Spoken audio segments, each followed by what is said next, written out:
할렐루야. 열왕기하 2장 1절로 14절을 중심으로 해서 영감, 그런 제목으로 은혜를 나누겠습니다.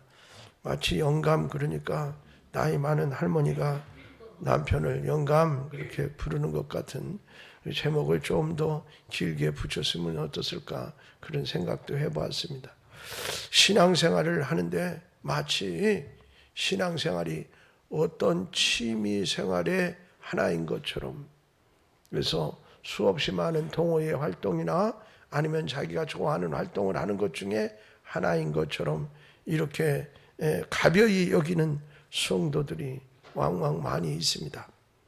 그러다가 보니까 작은 어려움이 생기거나 아니면 성도들 간에 서로 의견이 잘 맞지 않으면 다름으로 인해서 시험이 들고, 그리고 교회를 떠나기도 하고, 또 마치 어떤 성도는 쇼핑하듯이 맛있는 음식점을 찾아서 이것저것 떠다니든지, 아니면 좋은 옷을 사기 위해서 이 시장 저 시장 다니듯이 교회를 마치 자기 기준을 정해놓고 거기에 마음에 드는 교회를 찾아다니는 쇼핑족 같은 그런 신앙생활하는 또돌이 성도들도 왕왕 있습니다.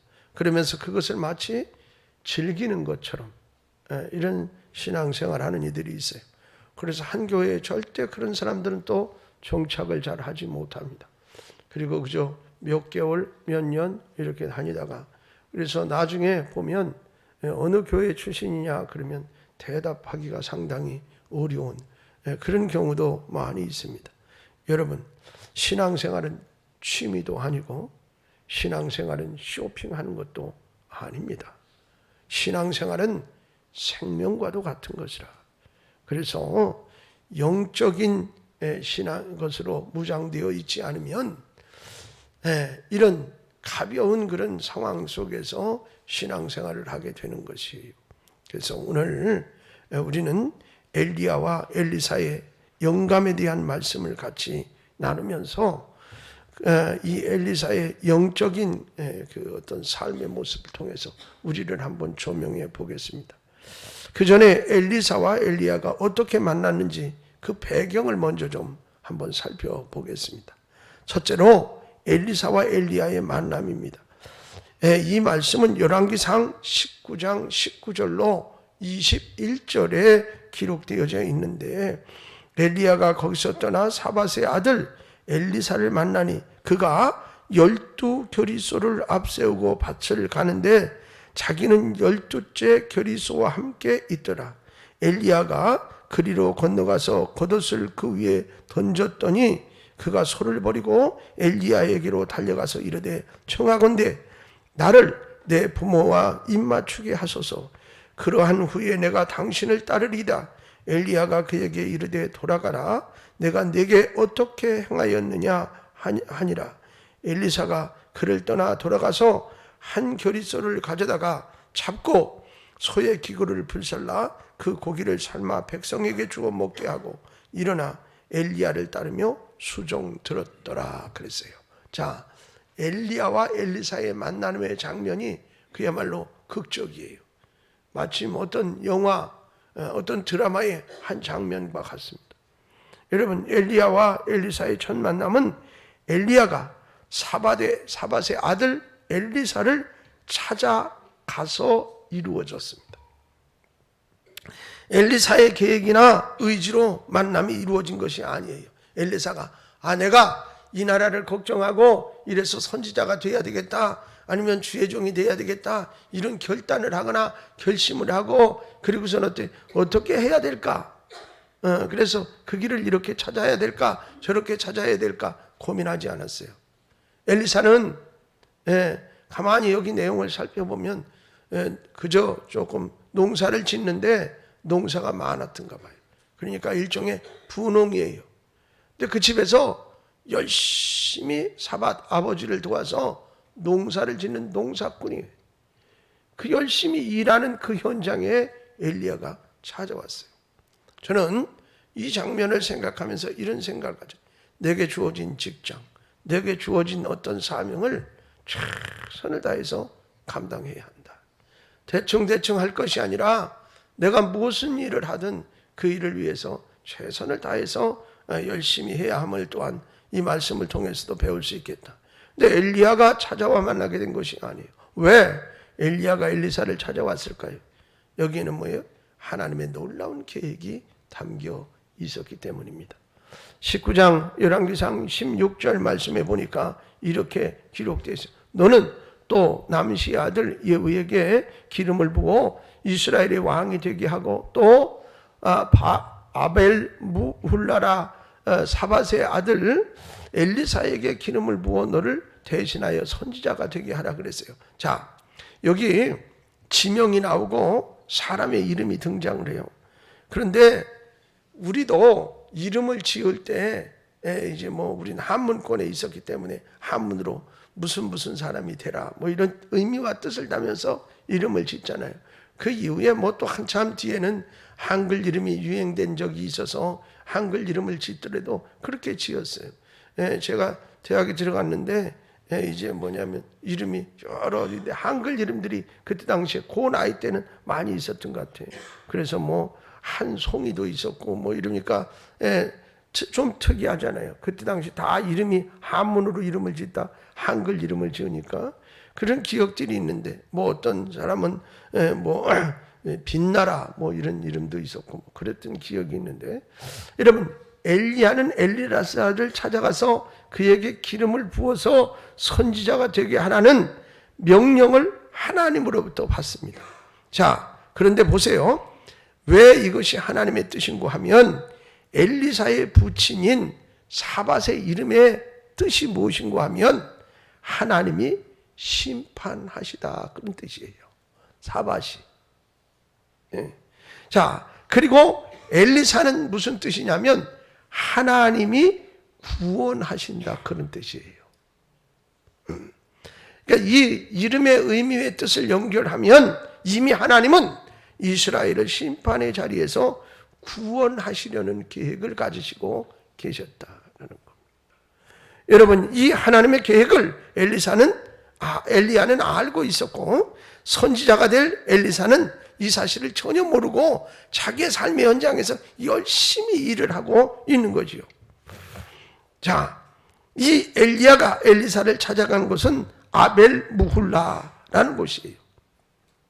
이곳은 어떤 곳이냐면 춤추는 목초지 혹은 농장 이런 뜻이 있습니다. 이것은 포도 농사가 아주 잘 되는 그런 지역입니다.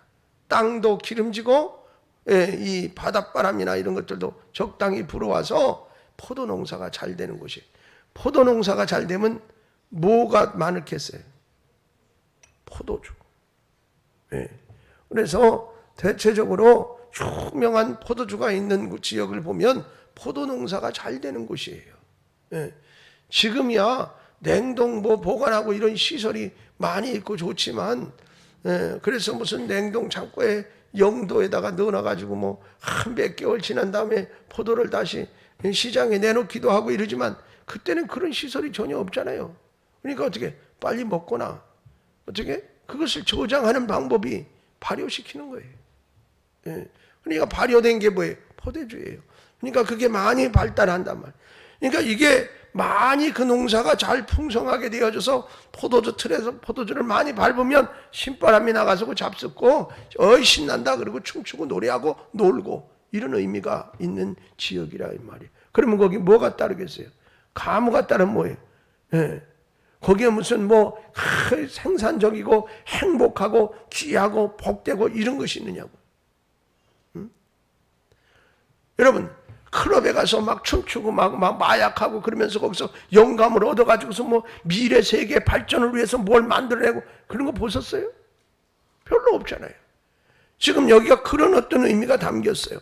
그러니까 이것은 포도 농사가 잘 되어서 포도주가 많이 생산되는 곳이라. 이것은 이스라엘의 5대 행정 도시 중에 하나이기도 한 곳입니다. 그러니까 아주 작은 도시는 아니라 이 말이에요. 근데 어느 정도 규모가 있는 곳이에요. 이 포도주가 생산될 때마다 춤을 추며 즐기는 향락의 장인 이곳에서 누가 태어난 거예요? 엘리사가. 하나님께서는 그를 어떻게 뽑아 선지자로 세우시는 것을 볼 수가 있어요. 그러니까 하나님의 일은 기묘해요. 그래서 여러분 보세요. 우리가 구원받은 하나님의 자녀들을 보면 하나님께서 기준을 두셔가지고 공부 많이 한 사람, 인물이 훌륭한 사람, 돈 많은 사람, 명예 있는 사람 전혀 그렇지 않다는 거예요. 여러분 어찌됐든 간에 하나님께서 그를 선지자로 세우는데 이 아벨 무홀라라고 가보니까 엘리사는 12번째 결의소를 몰고 농사를 짓고 있어요. 이거는 분홍이라 이 말이에요.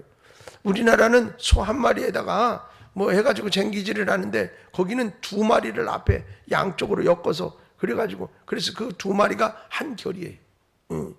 그러니까 12결의를 했다 그러면 몇 마리예요? 24마리의 소를 몰았으니 여러분 그 농사가 만만한 농사는 아니죠.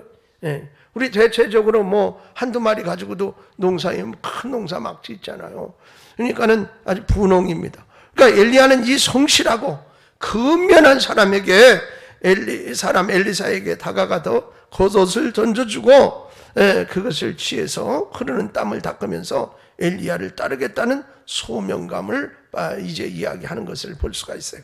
자, 열왕기하 19장 19절 이하 20절에 이래요. 엘리야가 그리로 건너가서 겉옷을 그 위에 던졌더니 그가 소를 버리고 엘리야에게로 달려가서 이르되 청하건대 나를 내 부모와 입맞추게 하소서. 그리한 후에 내가 당신을 따르리이다. 엘리야가 그에게 이르되 돌아가라. 내가 내게 어떻게 행하였느니라 하니라 그랬어요.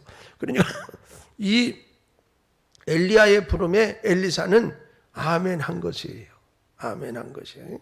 자, 그래서 두 번째로 소명은 강요나 강제가 아니라는 거예요.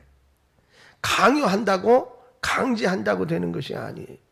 여러분 부모님의 이제 때문에 대체적으로 보면 어떤 사람들은 태어나기도 전에 누가 태어날지도 모르는데 하나님 앞에 하나님 그러니까 그냥 믿음이 막 불타가지고 부모가 막 성령이 충만한 거야. 그래가지고 하나님 내가 자녀를 낳으면 하나님의 종으로 바치겠습니다. 우리 어머니가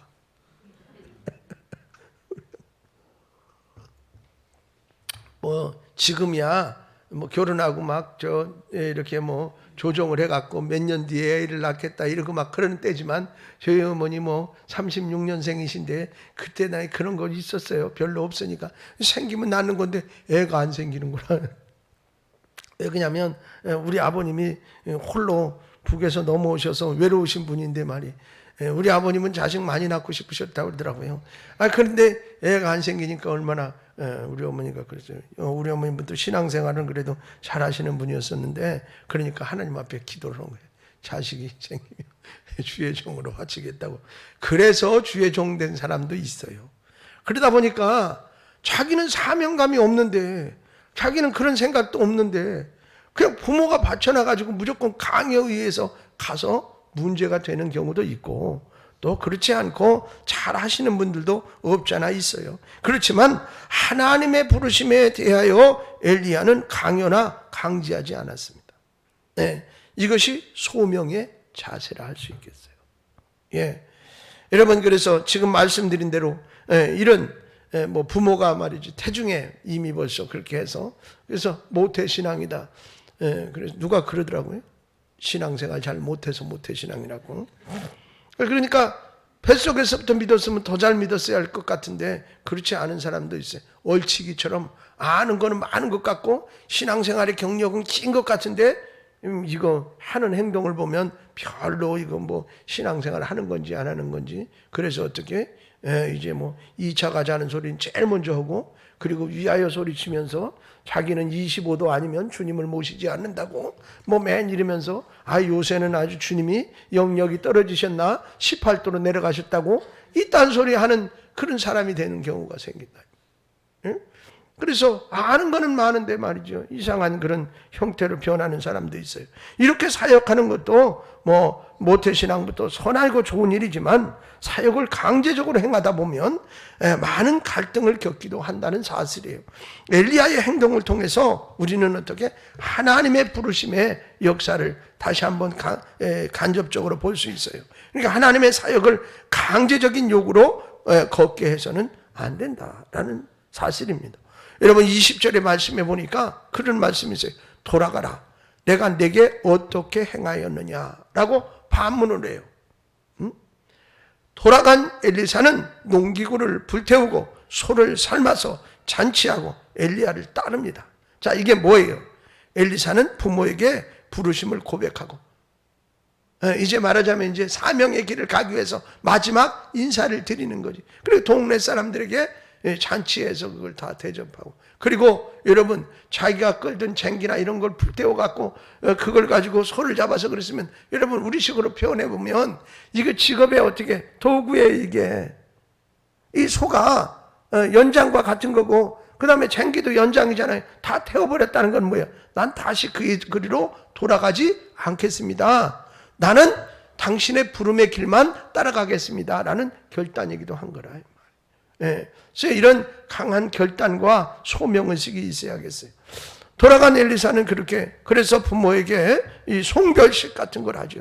이런 행위는 뒤를 깨끗하게 정리하고 사역의 길을 가는 모범적인 사례와 같은 것이라. 이렇게 소명받은 엘리사는 엘리야가 가진 영감의 갑절을 소원합니다. 갑절의 영감을 받은 엘리사는 엄청난 하나님의 사역을 감당했습니다. 자, 오늘은 영감 있는 신앙생활에 대한 말씀을 같이 들으면서 전하면서 은혜를 나누겠습니다. 첫째로, 영감 있는 신앙인은 능력과 꿈을 복돋아 줍니다. 오늘 열왕기하 2장 9절 말씀에 보니까 건너에 엘리야가 엘리사에게 이르되 나를 내게서 데려감을 당하기 전에 내가 내게 어떻게 할지를 구하라. 엘리사가 이르되 당신의 성령이 하시는 역사가 갑절이나 내게 있게 하소서 하는지라. 그런데 엘리야가 그 얘기를 듣고 뭐냐면 참 어려운 거 구하는구나 이렇게 얘기해. 여러분, 엘리사는 능력의 종 엘리야와 동행하는 삶의 길을 걸어갑니다. 이 엘리사가 받은 영감은 이스라엘의 하나님 중심의 나라를 세우고자 함이었어요. 그래서 엘리야는 위대한 일을 하였지만 우상을 섬기는 이스라엘의 통치자인 아합 왕과 이세벨의 학대를 감당하지 못하고 죽기를 구하기까지 했던 그런 사람 아닙니까? 이때 하나님은 새로운 영감으로 위대한 일의 꿈을 가진 엘리사를 세워 부르시는 것입니다. 여러분, 그가 꿈꾸는 영적인 일을 이루는 것이 아니라 이거는 이제 너무 생각하고 있는 어려운 일이라, 힘든 일이에요. 인간의 힘으로 능력으로 감당하기 어려워요. 그렇기 때문에 엘리사는 갑절의 영감을 구하고 있는 것입니다. 여러분, 열왕기하 2장 10절의 말씀에 뭐라고 그래요? 이르되 내가 어려운 일을 구하는도다. 이게 엘리야의 답이에요. 그러나 나를 내게서 데려가시는 것을 내가 보면 그 일이 내게 이루어지려니와 그렇지 아니하면 이루어지지 아니하리라 그랬어요. 자, 엘리야를 하나님이 하늘로 데려갔었어요. 근데 몇 년, 몇 월, 며칠, 몇 시 어디서 알면 얼마나 좋아. 근데 여기 얘기하잖아요. 그걸 보면 영감 2배로 얻는다는데, 그러니까 어떻게 해야 되겠어요? 언제 데려가실지 정신을 바짝 차리고 끝까지 따라다녀야 되는 거라. 맞지요? 네, 그 얘기예요. 여러분, 엘리야는 내가 어려운 일을 구하는도다라고 말해요. 엘리사는 많은 유혹 속에서도 포기하지 않고 엘리야와 끝까지 동행함으로 갑절의 영감을 받습니다. 네.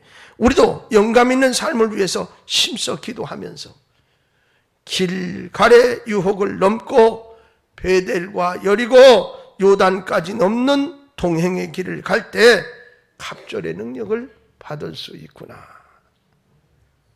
신앙생활 하다가 무슨 어려움이 있다고 아까 말씀드린 대로 뭐 쇼핑하는 거 뭐냐, 아니면 또한 이제 생각이 다르다는 이유 때문에 저 성도 때문에 기분 나빠서 뭐 이러고 왔다 갔다 하다가는 갑절의 영감은커녕 땡감도 못 얻어요. 여러분 본문에 보면 머물라는 말이 나올 때마다 뭐라고 그러냐, 당신을 떠나지 아니하겠나이다. 당신을 떠나지 아니하고 동행하겠나이다. 엘리사의 고백은 계속 그 고백. 여기 보면 뭐야, 길갈에 머물라 너는, 그렇게 얘기했어요. 그랬더니 엘리야가 그렇게 말하니까 엘리사가 뭐래, 내가 당신을 떠나지 아니하겠나이다 하는지라. 그러니까 길갈에 머물라니까 안 됩니다. 왜? 언제 올라갈지 모르니까는 따라다녀야지. 또 베델에 머물라, 내가 당신을 떠나지 아니하겠나이다. 여리고에 머물라, 내가 당신을 떠나지 아니하겠나이다. 요단에 머물라, 요단을 건너라 그래요. 내가 당신을 떠나지 아니하겠느냐이다 하는지라. 여기는요, 길갈, 베델, 여리고, 요단은 지역 이름이기는 하지만 이건 뭐야, 신앙생활을 하는 과정 속에서, 만나는 과정 속에서 시험과 어려움과 이런 것들을 의미하기도 해요. 그러니까 이걸 한 단계 넘어가고 또 넘어가고 또 넘어가고 극복해 가면서 점점 더 엘리야를 어떻게 가까이 하고 붙들고 하는, 즉 신앙생활이 점점 더 성화되어져 가는, 더 성장되어져 가는 이런 것을 의미하는. 여러분 동행의 결과로 엘리사는 갑절의 영감을 받았습니다. 여러분 하나님은 이스라엘의 구원을 위해서 엘리사에게 엘리야를 넘어서는 갑절의 영감을 주어 사용하게 하신 줄로 믿습니다. 하나님께서는 시대마다 상황마다 사람을 통해서 역사하십니다. 여러분 어쩌면 어려움의 때에 난세에 그래서 영웅이 나는 것이에요. 그렇기 때문에 우리에게 주어진 환경의 삶 가운데 여러분 어떻게 필요한 사람을 하나님은 우리 가운데 뽑았었어요.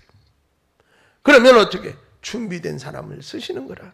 성품이 준비됐건 아니면 인품이 맞건 아니면 영역이 하나님의 마음에 맞는 사람을 뽑아 쓰신다. 그러기 위해서 우리는 어떻게 하나님을 주목해야 합니다. 예? 여러분 이런 일이 있다고 그래가지고 떠나고 저런 일이 있다고 해가지고 삐지고 이렇게 해가지고 되는 게 아니라요. 여러분 이들의 최악의 시대인 아합의 복종 속에서 최선의 신앙으로 이겨냈던 것이에요. 그러니까 여기 길갈에 베델레 여리고에 요단에 이런 상황들이 어떻게 다 이런 아합의 폭정이나 또한 신앙생활의 걸림돌이나 이 나라를 걱정하는 마음의 어려움이나 이런 것들을 다 하나씩 극복해 나가면서 영적 싸움에서 능히 이겨 나아갈 힘은 성령의 능력밖에 없습니다.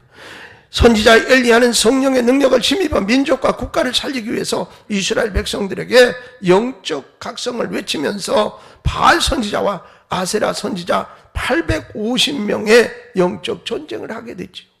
이 영적 싸움에서 엘리야의 기도는 응답을 받았고 승리를 경험했습니다.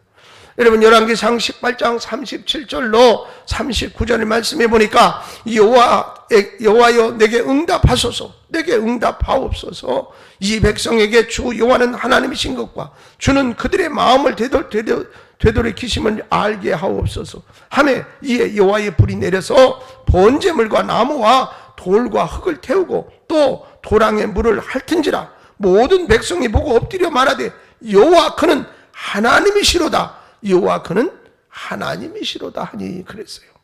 자, 이렇게 엄청난 능력의 선지자 엘리야의 사명이 끝났습니다. 볼수레를 타고 하늘로 승천할 때 사명은 누구에게? 엘리사에게 주어졌어요. 여러분 사명자인 우리도 마찬가지라. 우리도 사명자인 줄로 믿습니다. 여러분에게 각종 어떤 일이든 하나님이 나를 부르셨을 때는 그만한 사명도 다 주신 것인 줄로 믿습니다. 네. 그런데 이 엘리사가 삶의 현장에서 열심히 일하다가 엘리야를 통해서 사명을 받았어요. 그리고 엘리사가 구한 것이 뭐예요? 엘리야의 영역의 갑절, 그 영감의 갑절을 내게 주셔야 내 이 일을 감당하겠나이다 라는 거예요. 그러니 여러분 모두에게 하나님이 사명을 주셨다면 여러분이 해야 할 일이 뭐냐? 하나님 이 사명을 감당하기 위한 성령의 능력을 내게 주시옵소서. 그렇게 그렇게 기도해야 하는 것이 마땅한 일이라. 할렐루야. 여러분, 그래서 사명자인 우리도 마찬가지입니다. 주님과 동행하며 능력 있는 생활을 먼저 해야 합니다. 여기 엘리야를 따라 계속 떠나라, 머물라, 안 된다, 끝까지 따라가. 여러분, 그래서 두 번째로 영감 있는 신앙인은 보다 나은 미래를 열어줍니다. 오늘 열왕기하 2장 21절 22절 보니까 엘리사가 물그늘로 나가서 소금을 그 가운데 던지며 이르되 여호와의 말씀이 내가 이 물을 고쳤으니 이로부터 다시는 죽음이나 열매 맺지 못함이 없을지니라 하셨느니라 하니 그 물이 엘리사가 한 말과 같이 고쳐져서 오늘에 이르렀더라. 여러분, 하나님은 엘리야가 다하지 못한 사명을 엘리사에게 감당하도록 영감을 주셨어요. 갑절의 능력을 주셨다. 여러분, 성령의 능력을 받은 엘리사는 이스라엘 백성이 영적인 삶을 이끌었고, 그리고 지역과 땅을 아름답게 변화시켰고 국가를 부강하게 만들었어요. 자, 이 말은 영감의 사람인 엘리사는 미래가 있는 세상을 만들었다, 그런 얘기예요. 그러니 우리도 이 영감 있는 사람, 사명을 감당하기 위해서 영감을 소유하면 주변의 환경과 미래를 아름답게 할 수 있는 사람이 될 수 있노라. 다른 사람에게 이로움을 주고 또한 나라에도 이로움을 주고 내가 소속한 공동체에 힘을 보태줄 수 있는 사람이 된다, 그런 말이에요. 여러분 보세요. 엘리사가 한 일이 한둘이 아니었어요. 요단강을 갈라지게 했습니다. 열왕기하 2장 8절과 14절에 보면 그리고 여리고 샘물을 어떻게 쓴물이 돼서 먹지 못하는 걸 열왕기하 2장 21절 22절에 보니까 단물로 바꿔냈어요. 여러분, 베델에서는 엘리사를 대머리라고 조롱하는 42명의 아이들을 어떻게 곰이방에 밥이 되게 함으로 말미암아 영적인 지도자의 권위를 회복시켜주는 걸 봐요. 또 이제 열왕기하 4장 1절로 7절에 보니까 죽은 선지생도의 가정을 다 부양하게 되고, 또 뿐만 아니라 수넴의 여인의 아들이 죽은 것을 기도를 통해서 그를 살려내기도 했고, 또 선지생도들의 소단에 들어있는 사망의 독을 제거해서 죽음의 위기에서 그들을 건져냈어요. 또한 여러분 잘 아는 사건, 열왕기하 5장에 나오는 나만 장군 문둥병으로 죽어갈 때 말씀에 순종하게 해서 그 병을 고쳐주기도 했습니다. 또한 그뿐만 아니라 열왕기하 6장 6절에는 물에 빠뜨린 선지생도의 도끼를 건져줬어요. 아마 이 이야기를 듣고 금도끼가 네 도끼냐 은도끼가 내 도끼냐 이거 만들지 않았나 그런 생각도 들더라고요. 성경이 훨씬 먼저니까 누가 이걸 읽고 아하 동화를 만들지 않았나. 여러분, 그 다음에 이 베델과 여리고 길갈 등에서 선지 학교를 경영해서, 지금으로 말하면 신학교를 경영해서 영적인 지도자들을 자꾸 세우는 일을 합니다. 여러분, 그래서 이제 수많은 하나님의 종을 양육해내지요. 사랑하는 여러분, 이처럼 우리 자신이 가능하다고 생각하는 일들을 실제로 이루기 위해서는 뭐예요? 영감을 가지고 있어야 한다. 그래서 우리가 영감을 얻지 못하는 것은 영혼의 접촉 불량 때문에 그래요. 다시 말하면 전자제품은 전원 코드가 제대로 꽂혀 있어야 본래의 기능을 발휘할 수가 있는 것 아닙니까? 여러분, 갑절의 영감을 얻는 것은 엘리사는 영적 접촉이 잘 됐기 때문에 그래요. 다시 말하면 영혼의 접촉이 제대로 되기 위해서는 우리가 어떻게 예배와 기도와 말씀이 있어야 하고, 할렐루야. 나아가 엘리사가 능력의 종인 엘리야와 함께 있었던 것처럼 능력의 종과 함께 있어야 합니다. 그럴 때 교회는 영적 접촉이 잘 돼서 갑절의 영감을 얻는 신앙 공동체가 될 수가 있고, 또한 개인 또한 그렇게 될 수 있는 거예요. 엘리사는 영감으로 수많은 변화를 일으키는 능력의 생활을 했습니다. 성령에 의한 능력을 받은 영감 있는 사람에게는 그의 꿈을 실현할 수 있도록 성령 하나님께서 힘을 주시고 도움을 주시는 줄로 믿습니다. 우리가 희망의 사람이 되고 꿈과 능력 있는 사람으로 많은 일을 이루려면 반드시 뭐예요? 성령 받아야 된다. 성령 받아야 된다. 성령 충만해야 합니다. 약해져 낙심하지 말고 다시 일어서 성령을 갈망하는 용기의 사람이 되시기를 주님의 이름으로 축원합니다. 할렐루야. 하나님께서 우리에게 다 사명을 주셨다. 믿습니까? 이 사명을 감당하기 위해서는 뭐가 필요해요? 성령 충만이 필요하다.